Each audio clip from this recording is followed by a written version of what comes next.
అదే RTV app వార్తల్ని క్షణాల్లో చదివే అవకాశం ఉంటుంది. ఒక న్యూస్ పేపర్, ఒక టెలివిజన్ ఛానల్ మీ చేతుల్లో ఎప్పుడూ ఉంటాయి.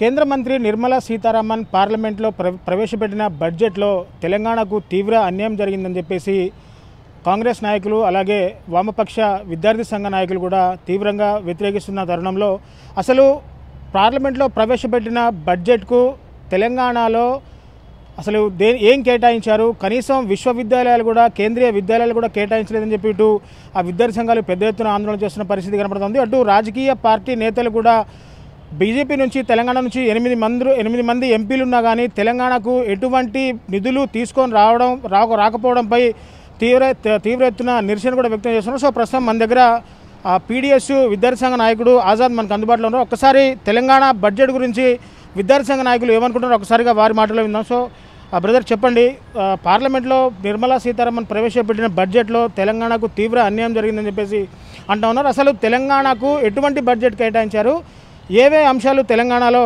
బడ్జెట్లో కేటాయించబడ్డాయి? ఇప్పుడు మేము నిన్న కేటాయించినటువంటి బడ్జెట్లో కేంద్ర మంత్రులు నరేంద్ర మోడీ గారు, నిర్మలా సీతారామన్ గారు, బీజేపీ ఎంపీలందరూ కూడా వికసిత్ భారత్ ప్రారంభమైందని చెప్పేసి ప్రకటిస్తూ ఉన్నారు. మేము అడుగుతా ఉన్నాం, తెలంగాణ రాష్ట్రానికి అందులో విద్యారంగానికి వికసించడానికి ఏం నిధులు కేటాయించారో సూటిగా స్పష్టం చేయాల్సినటువంటి అవసరం ఉందని చెప్పేసి తెలియజేస్తూ ఉన్నాం.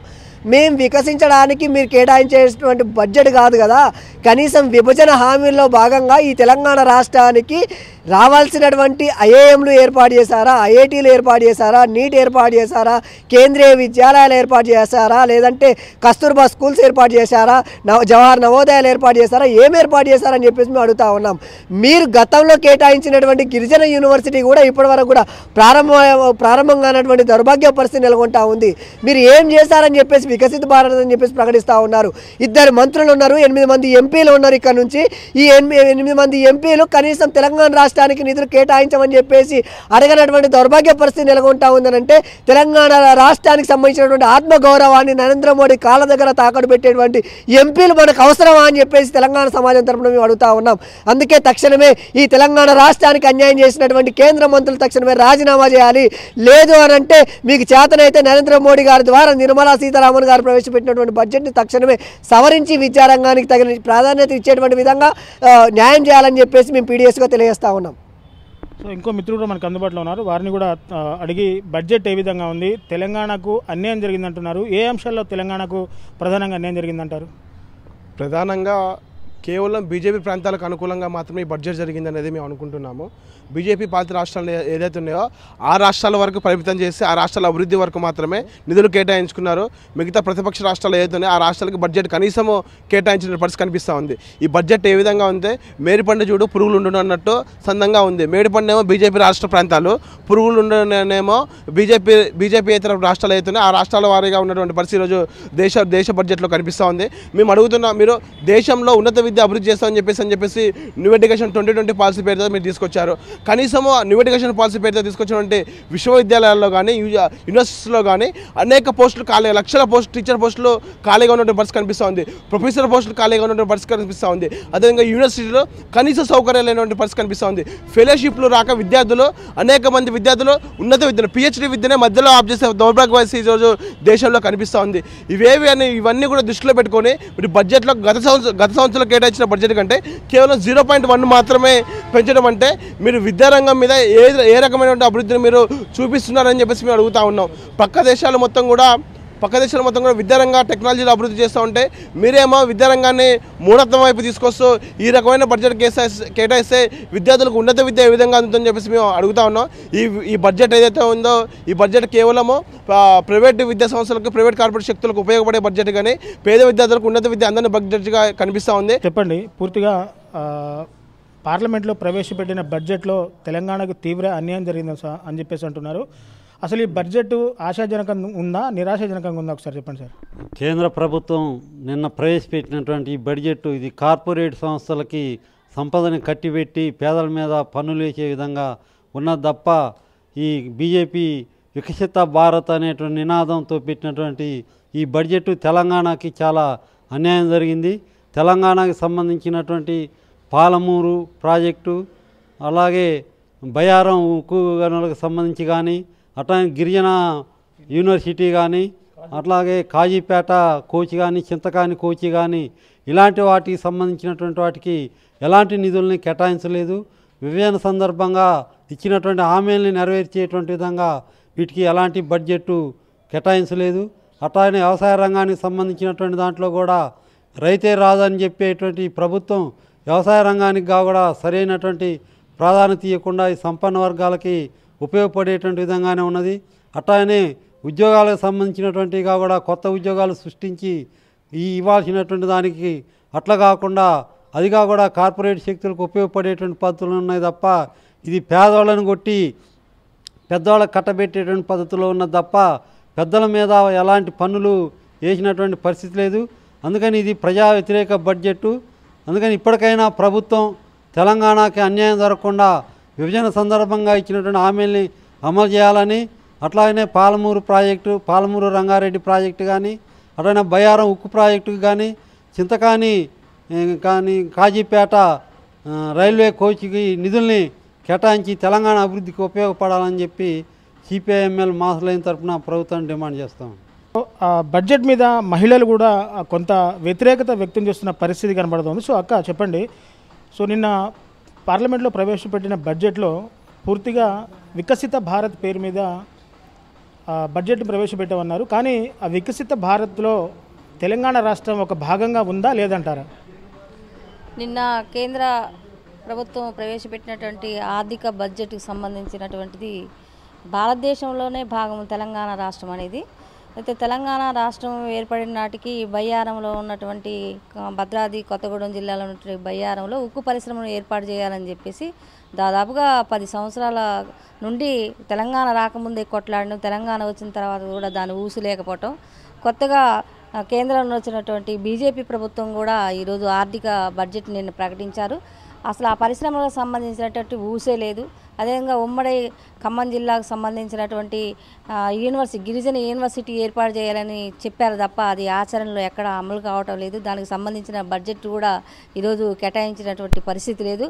అందుకే తెలంగాణ రాష్ట్రం అనేది ఈ భారతదేశంలో భాగమే, కానీ ఈరోజు తెలంగాణ రాష్ట్రం భారతదేశంలో భాగంగా లేకపోవటం అనేది బీజేపీ ప్రభుత్వం కనిపించింది అనుకుంటా దాదాపు. అందుకే వారు తెలంగాణకు సంబంధించినటువంటి ప్రాజెక్టులకు సంబంధించి కానీ, గిరిజన యూనివర్సిటీలకు సంబంధించి కానీ, ఇట్లాంటి వాటికన్నిటికి కూడా ఎక్కడ సరైనటువంటి బడ్జెట్లో నిధులు కేటాయించకపోవటం అనేది చాలా బాధాకరమైనటువంటి విషయం. ఎందుకంటే ఈ బడ్జెట్లో మహిళలకు సంబంధించిన కూడా అరకొరగానే అసలు కేటాయించినటువంటి పరిస్థితి కూడా ఉంది. కాబట్టి తెలంగాణ రాష్ట్రంలో ఉన్న ప్రభుత్వం నిన్న ప్రవేశపెట్టినటువంటి బడ్జెట్ ప్రజలకి ఎటువంటి లాభం లేదని చెప్పేసి ముందుగా తెలియజేస్తూ ఈ కేంద్రంలో ప్రవేశపెట్టినటువంటి ఆర్థిక బడ్జెట్ ప్రజలకి ఏమీ ఒరిగింది లేదని చెప్పేసి కేంద్ర ప్రభుత్వాన్ని మేము కోరుతా ఉన్నాం. బడ్జెట్ మీద మీ అభిప్రాయం ఏ విధంగా ఉంది? తెలంగాణకు తీవ్ర అన్యాయం జరిగిందని చెప్పేసి కూడా చాలామంది చెప్తున్న పరిస్థితుల్లో తెలంగాణ బడ్జెట్ మీద మీరేమనుకుంటున్నారు? ఈ మొన్న జరిగిన బడ్జెట్ ప్రవేశం కూడా గతంలో ప్రభుత్వాలు ప్రవేశపెట్టిన బడ్జెట్ లెక్కే ఉన్నది తప్ప దీంట్లో పురోగతి, భవిష్యత్తులో గ్రామీణ ప్రాంతాలు కానీ వెనకబడ్డ జనానికి కానీ ఉపయోగపడే రీతిగా లేదు.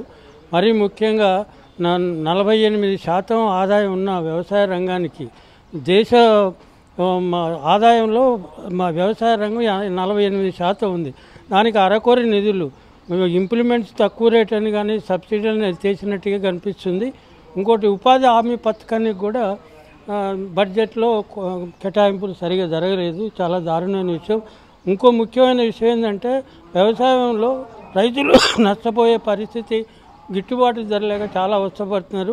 దానికి గతంలో అనేక రైతు సంఘాలు మొన్నటిదాకా పెద్ద ఎత్తున ఉద్యమం నడిపి మాకు గిట్టుబాటు ధర కొరకు పోరాటం చేసిన దాని మీద కూడా ప్రభుత్వం ఎలాంటి ఆ గిట్టుబాటు ధరలు ఎంఎస్పీ రేటు దానికి ఇయటానికి కూడా సంసిద్ధత వ్యక్తం చేయటం పాటు చాలా బాధాకరం అనిపిస్తుంది.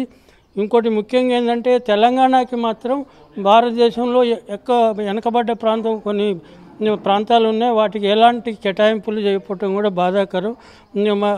ఆంధ్రప్రదేశ్ తెలంగాణ విడిపోయిన తర్వాత మరీ ముఖ్యంగా ఉత్తర తెలంగాణ హైదరాబాద్ తర్వాత వెనకబడ్డ వరంగల్కి ఈ మాత్రం ఇప్పటికి కూడా ఏమాత్రం అభివృద్ధి లేదు. మరీ ముఖ్యంగా గత 15-20 సంవత్సరాల నుంచి కాజీపేట రైల్వే కోచింగ్ ఫ్యాక్టరీని గురించి ఎన్నో ఆందోళన జరిగినంత అది చాలా గొప్ప పరిశ్రమ వరంగల్కి రావాల్సింది. అది సౌత్ సెంట్రల్ రైల్వేలో కాజీపేట కీ పాయింట్. దాన్ని నిర్లక్ష్యం చేసి వాళ్ళ ఇష్టారీతిన ప్రవర్తించడం కేవలం రాజకీయంగా వరంగల్ జిల్లాని వెనకబాటుతనంలో గురి చేశారు. మరీ ముఖ్యంగా ఈ మధ్య ఎయిర్పోర్ట్ విషయమై ఇప్పుడు విమానయానం దాంట్లో కూడా కేటాయింపులు ఏం కనిపించట్లేదు. ఈ మధ్య గత 2 నెలల నుంచి వరంగల్లో ఉన్న మామ్నూరు ఎయిర్పోర్ట్కి 512 ఎకరాలు రైతుల నుంచి బలవంతంగా లాక్కునే ప్రయత్నం జరుగుతుంది. ఈ ప్రయత్నంలో వాళ్ళకి ఇవ్వాల్సిన నష్టపరిహారం అటు సెంట్రల్ గవర్నమెంట్ కానీ స్టేట్ గవర్నమెంట్ కానీ వాళ్ళకి ఉపయోగపడే రీతిలో సరైన న్యాయం చేస్తారన్నది కూడా నమ్మకం కనిపించట్లేదు. కనుక ఇప్పటికైనా నాయకులు మేలుకొని వరంగల్ కాజీపేట పరిశ్రమ అది ఉక్కు కోచ్ ఫ్యాక్టరీని రావడానికి పెద్ద ఎత్తున ఆందోళన చేయాల్సిన అవసరం ఉంది.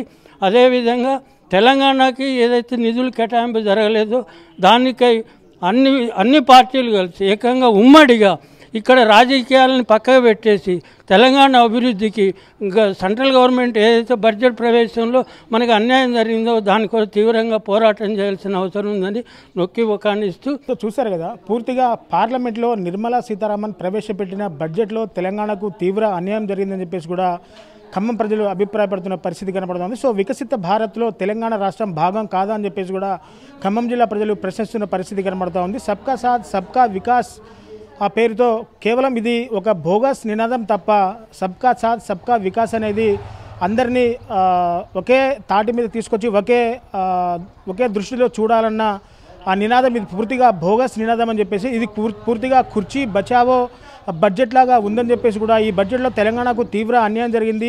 బీహార్, ఏపీ వంటి రాష్ట్రాలకు తప్ప మిగతా భారతదేశంలో ఉన్న రాష్ట్రాలకు ఎటువంటి మేలు చేకూర్చే విధంగా బడ్జెట్ లేదని చెప్పేసి కూడా పూర్తిగా భావిస్తున్న పరిస్థితి ఇక్కడ కనపడుతుంది. సో ఏదేమైనా కేంద్రం నుంచి అంటే తెలంగాణ రాష్ట్రం నుంచి 8 మంది బీజేపీ ఎంపీలు ఉన్నా కానీ తెలంగాణ రాష్ట్రానికి బడ్జెట్ తీసుకురావడంలో పూర్తిగా 8 మంది ఎంపీలు పూర్తిగా వైఫల్యం చెందారంటూ కూడా ఖమ్మం ప్రజలు భావిస్తున్న పరిస్థితుల్లో రాజకీయ పార్టీలన్నీ ఒక్క తాటి మీదకి వచ్చి అంటే ఏకాభిప్రాయంతో వచ్చి తెలంగాణ రాష్ట్రానికి జరిగిన అన్యాయాన్ని పూర్తిగా ముక్త కంఠంతో కేంద్రాన్ని ప్రశ్నించాలని చెప్పేసి కూడా చెప్తున్న పరిస్థితి కనబడుతుంది. సో రాజకీయ పార్టీలు పార్టీ నాయకులు అంతా ఏకమయ్యి తెలంగాణకు జరిగిన అన్యాయాన్ని కేంద్ర ప్రభుత్వం దృష్టికి తీసుకెళ్లేంత వరకు పెద్ద ఎత్తున ఉద్యమించాలి. తెలంగాణకు రావాల్సిన బడ్జెట్ను పూర్తిగా మళ్ళీ తీసుకొని రావాలని చెప్పేసి కూడా చెప్తా ఉన్న పరిస్థితి కనబడుతుంది. సో విభజన సమయంలో కూడా రాష్ట్రానికి రావాల్సిన నిధులు కూడా పూర్తిగా కేటాయించకపోవడం చాలా బాధాకరం చెప్పేసి కూడా ఖమ్మం ప్రజలు భావిస్తున్న పరిస్థితి. మొత్తంగా తెలంగాణకు కేటాయించిన కొన్ని వనరులు మాత్రమే తెలంగాణకు కేటాయించారు. పెద్ద ఎత్తున తెలంగాణకి ఈ బడ్జెట్లో పూర్తిగా నష్టం జరిగిందని చెప్పేసి కూడా ఖమ్మం జిల్లా ప్రజలు భావిస్తున్న పరిస్థితి ఖమ్మం నగరంలో కనబడుతోంది. ఇది కెమెరా పర్సన్ నాగేంద్ర బాబుతో నేను మీ దేవేందర్, RTV ఖమ్మం నుంచి. మరిన్ని వీడియోస్ కోసం ఛానల్ ని సబ్స్క్రైబ్ చేయండి. లేటెస్ట్ అప్డేట్స్ కోసం వాట్సాప్ ఛానల్ ని ఫాలో చేయండి. అండ్ లింక్ డిస్క్రిప్షన్ లో ఉంది.